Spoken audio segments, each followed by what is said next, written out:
नमस्कार साथियों, स्वागत है आपका हमारे YouTube चैनल में।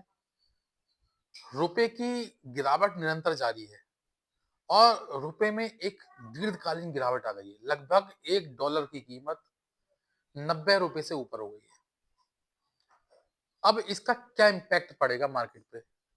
आप देख रहे हैं इसका क्या इम्पैक्ट पड़ रहा है मार्केट पे? भले ही गवर्नमेंट कुछ भी कहे, लोगों के अलग-अलग बयान आते हैं, ठीक है? लेकिन रियल बात ये है कि मार्केट की हालत खस्ता है। रुपए की गिरने की वजह से हमारा मार्केट सर्वाइव नहीं कर पा रहा है। हालाँकि हमारे जो वित्त मंत्री हैं, उनका जो निर्मला सीतारमण जी हैं, उनका तो बयान ही अलग ही है बिल्कुल। उनको कोई मतलब नहीं कि डॉलर गिर रहा है, वो रुपया गिर रहा है। नहीं, नहीं, रुपया नहीं गिर रहा है, रुपया ठीक है। डॉलर बढ़ रहा है, इससे हमें मतलब नहीं है। मतलब रुपया नहीं गिर रहा है, डॉलर बढ़ रहा है। मतलब ठीक है, उनका अलग लॉजिक है। फाइनेंस मिनिस्टर है, कुछ भी कह सकती है। एक साहब का मैं बयान देख रहा था, एक मंत्री जी तो नहीं है खैर, लेकिन बड़े अहम पद पे हैं, वो भी बड़े नेता हैं। वो कह रहे थे कि हमें डॉलर से क्या लेना है यार, हम डॉलर लेके घूमते हैं जेब में, हम तो रुपए लेके घूमते हैं, हमें डॉलर से कोई मतलब नहीं। इस तरीके के बयान अगर कोई इतनी बड़ी राजनीतिक पार्टी से दिया जा रहा है तो अच्छा नहीं है, हास्यप्रद है। क्योंकि कहीं ना कहीं रुपए की गिरावट से कहीं ना कहीं भारत की छवि खराब होती है। और आप लाख बातें कर लीजिए, किस तरीके की प्लान एग्जीक्यूट कर लीजिए, लेकिन अगर रुपए की गिरावट आप नहीं रोक पा रहे हैं तो कहीं ना कहीं अर्थव्यवस्था को धक्का लग रहा है। इसका सबसे बड़ा इम्पैक्ट पड़ता है शेयर मार्केट पे, सबसे बड़ा इम्पैक्ट पड़ता है इन्वेस्टरों पे। कैसे पड़ता है मैं बताऊं आपको, मैं आपको बताऊंगा। देखिए, जब हमारे देश में कोई व्यक्ति इन्वेस्ट करने आता है तो वो क्या लेके आता है, वहां से डॉलर लेके आता है। वो वहां से $10 लेके आया भारत में इन्वेस्ट करने के लिए। उसके इन्वेस्ट किया, इन्वेस्ट करने के बाद क्योंकि हमें प्रॉफिट रुपए में होगा उसको यहाँ पे, अब रुपए की कीमत निरंतर गिर रही है, तो कहीं ना कहीं उसको वो डेफिसिट झेलना पड़ता है। इसका मतलब ये है कि वो प्रॉफिट होने के बाद भी जो डेफिसिट है, उसके कारण वो अर्निंग में नहीं आ पाता। तो ऐसे में एफआई क्यों रुकेंगे भाई? जहां हमारे लोग एक्सपोर्ट कर रहे हैं उनके लिए तो अच्छी बात है, ठीक है, उनको फर्क नहीं पड़ता क्योंकि वो डॉलर लेके आ रहे हैं वहां से। लेकिन जो आपके यहाँ इन्वेस्ट कर रहे हैं, और इसका सबसे बड़ा इम्पैक्ट जो है वो शेयर मार्केट पे ही क्यों पड़ता है, क्योंकि हमारी मार्केट एफआई से बहुत ज्यादा इंफ्लुएंस है।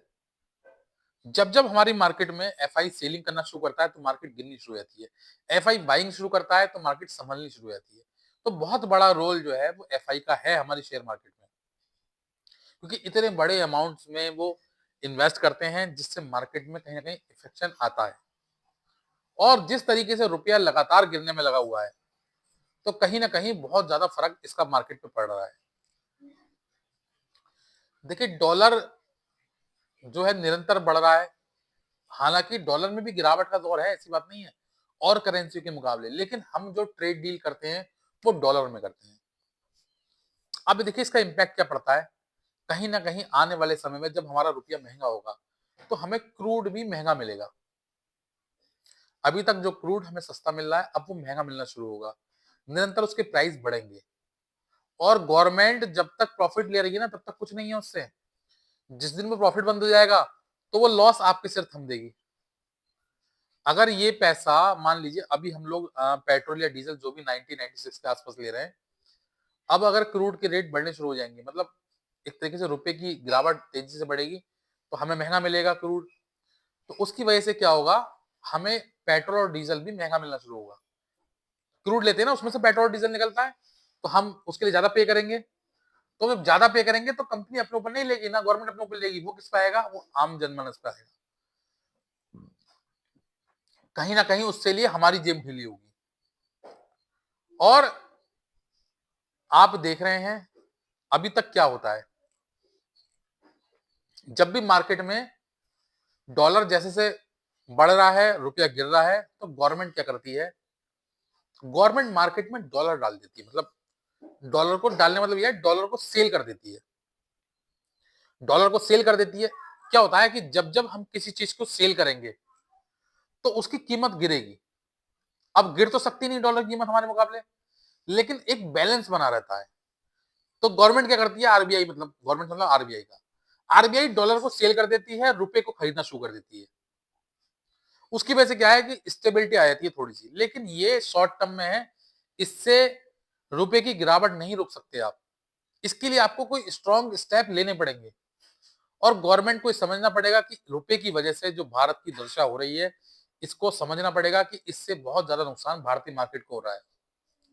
अगर रुपये में तेजी आएगी, रुपया बढ़ेगा, तो मुझे लगता है कि शायद हमारी करेंसी मजबूत होगी, तो भारतीय मार्केट पर जितने भी इन्वेस्टर हैं उनका भरोसा बनेगा और वो यहाँ पैसा लगाएंगे।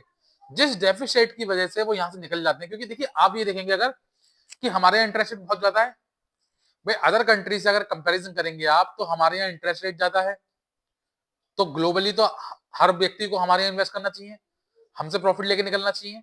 लेकिन हमारे यहाँ रुपए की जो चाल है, रुपए की जो गिरावट है, उसकी वजह से जो एफआई है वो निरंतर सेलिंग करते हैं, वो भागते हैं हमारी मार्केट से, क्योंकि वो सोचते हैं कि इतना कमाएंगे, इतना यार रुपए की डेफिसिट में दे देंगे हम लोग। तो ये सारी वजह है जो ग्लोबली मार्केट को इंपैक्ट करती है। और डॉलर जिस तरीके से बढ़ रहा है, रुपया गिर रहा है, 90 रुपए से ऊपर एक डॉलर की कीमत हो चुकी है, ये कहीं ना कहीं चिंता का विषय है। और भारत सरकार को समझना चाहिए, जो हमारे फाइनेंस मिनिस्टर हैं निर्मला सीतारमन जी, उनको समझना चाहिए कि ये किस तरीके से रोकें इसको। ये समझाने से अब काम नहीं चलेगा कि डॉलर बढ़ रहा है, रुपया नहीं गिर रहा है। ये बातें पुरानी हो गई हैं, अच्छी नहीं लगती हैं।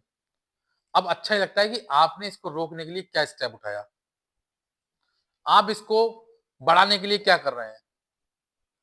हालांकि हर गवर्नमेंट दूसरी विपक्ष को मतलब विपक्ष का काम होता है गवर्नमेंट कंट्रोल करना, गवर्नमेंट काम होता है विपक्ष की बातों को काटना। लेकिन आम आदमी भी बातें समझते हैं कि अगर रुपया गिर रहा है तो कहीं ना कहीं सरकार की नाकामी है इसमें, और कहीं ना कहीं इसमें सरकार की कमजोरी है कि रुपया गिर रहा है वो इसे रोक नहीं पा रहे। जिस तरीके के इशू डॉलर और अगेंस्ट रुपए में आ रही हैं, उसको समझना पड़ेगा इनको कि किस तरीके से रोका जाए।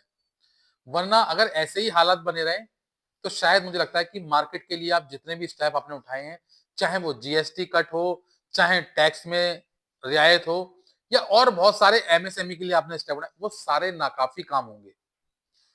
वो सारे स्टेप आज बहुत तेजी के साथ मार्केट को बूस्ट प्रदान करते, लेकिन क्योंकि हमारे रुपए की गिरावट जिस तरीके चल रही है और ये जो टैरिफ का इशू है, इन सब चीजों की वजह से हमारे मार्केट को कहीं ना कहीं बहुत ज्यादा चोट पहुंची है और मार्केट को नुकसान हुआ है, इन्वेस्टर का लॉस हुआ है। ये सारी वजह मार्केट को इफेक्ट कर रही है। आप देख रहे हैं किस तरीके से इस बार भी आरबीआई ने 25 बेसिस पॉइंट का रेट कट कर दिया, उसके बाद भी आज मार्केट टूटा है। आज मार्केट में गिरावट का दौर जारी रहा है।